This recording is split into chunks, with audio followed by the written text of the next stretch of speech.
whatever you name it, we have a voice, we have a power to do great things. And I think that now's our time to really shine and to really bring that real change that we've been waiting for.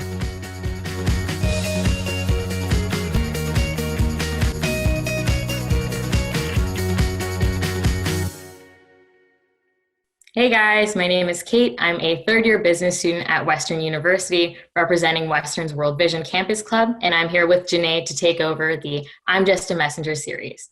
Hey guys, I'm Junaid. I am a third-year university student at McMaster, and I am taking over with Kate today to introduce Michael to World Youth Day. So the youth are taking over. Well, I love the fact that you guys are starting this off here, Kate and Junaid. Thanks for being part of this. And, as we think about the future and the youth, this is the key. But you know what? You guys are the hosts of this episode. So what questions do you have for me? We were wondering, what are you hearing from young people around the world when it comes to managing during COVID-19? And basically, what are their experiences and what's been happening? Well, it's been interesting because obviously since COVID-19, I haven't been able to travel to hear firsthand. But just before I did, not long ago, I was in another part of the world that was also facing a pandemic, and that it was in the eastern part of the Democratic Republic of the Congo, where they were facing Ebola, an Ebola outbreak. And of course, now they've got COVID-19 on top of all of that, as you can imagine the challenges there. But one of the things that we've learned is one of the most significant ways that we can engage communities is to engage young people, whether we use, through schools or informal ways, through churches, mosques, other faith communities. Youth are powerful in the way that they can connect. So we've done things like convening youth parliaments, where girls in particular can stand up for their rights and talk about what things look like beyond the conflict and the challenges of that virus. And some of the most compelling stories I've heard are people who were affected by the illness and then went and told their communities. And the fact that they were young people is particularly inspiring. I completely agree with that. I think one of the things that the pandemic kind of has created a connection to for me is when I was in Rwanda with World Vision Canada on a leadership trip in 2017. One of the major programs that they were promoting in schools was the WASH program, so water, sanitation, hygiene program. And looking back, I wasn't too sure why that was such a big focus. I thought it was pretty basic that everyone knows they need to wash their hands. Everyone knows how to wash their hands, but clearly that isn't the case. And that's such a big an important idea now that even celebrities and media is enforcing how important it is to constantly wash our hands and stay safe that way. Yeah, we take some of these things for granted, right? I mean, think about, as I think about places around some of the toughest parts of the world, let's say the Cox's Bazar refugee camp, the Rohingya refugee camp in Bangladesh.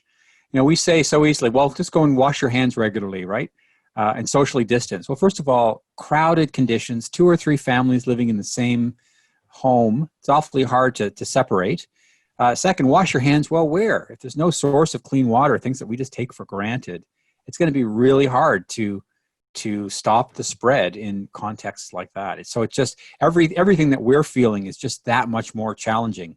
What are you learning right now as you think about particularly the connections that you've had through the international development, thinking you've done through the World Vision Club, and what new insights have you gained, if any, during this COVID time?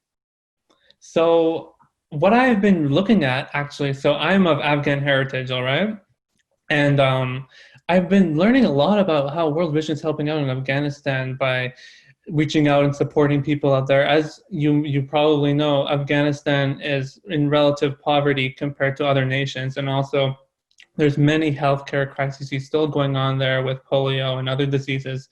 So it's really, was really interesting to broaden my horizons and see and look at my roots and see that, hey, I'm in World Vision here in Canada, but World Vision reaches all the way to the other side of the world, doing great things for them. And talking to my family that's still there about the coronavirus. It's in every country, rich or poor, good healthcare system, bad healthcare system, whatever it may be, the coronavirus is universal. And I think in thinking about the universality of the coronavirus, we can also think about the universality of the human experience and what it means to care for people across the world, or just people right in your own home.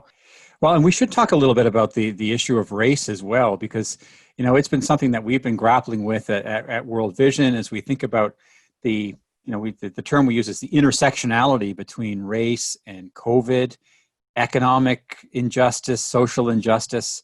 I know this must be a topic of conversation for you and your friends and colleagues too.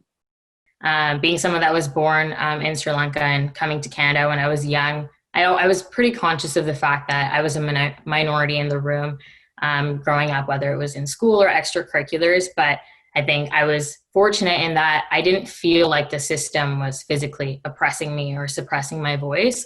I'm really glad that the Black Lives Matter movement has really picked up now, and we can say that it has stuck this time.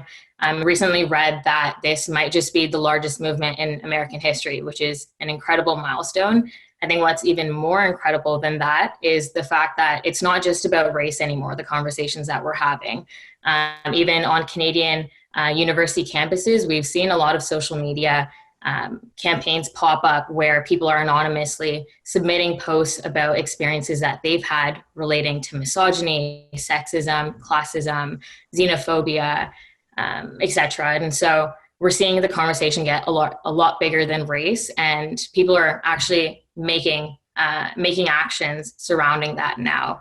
Just a campus club that I'm involved with is now starting conversations with our club members, with our executives, as well as with the Western University administration on how we can prevent that in the future. So I think what's most incredible and what's most remarkable about the current movement right now is that it's here to stay. I'm hopeful that we'll actually see some positive change this time.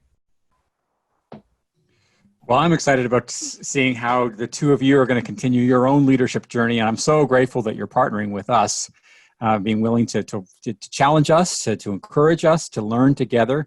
We haven't got this right. World Vision's 70 years old, but we've continued to learn and grow as an organization, and we will do that every time, but we need your input. So I'm really glad that you've had a chance to step up and share. Thanks for being with us. This has been great, but I think you started us out. Why don't you say thanks to everybody? Final word, over to you both. Thank you so much, Michael. It's been awesome. We've watched all of your I'm Just a Messenger series videos, but it's been awesome to pick your brain for a change. So thanks for having us on. Michael, I've been really, really impressed by how much dedication you have to youth and to helping us succeed and become advocates just like you. It was really inspiring to hear your stories, and I'm really, really thankful for what you do. And thank you again for supporting us and for leading the charge and helping youth get out there and to lead the world in positive change. Thank you so much.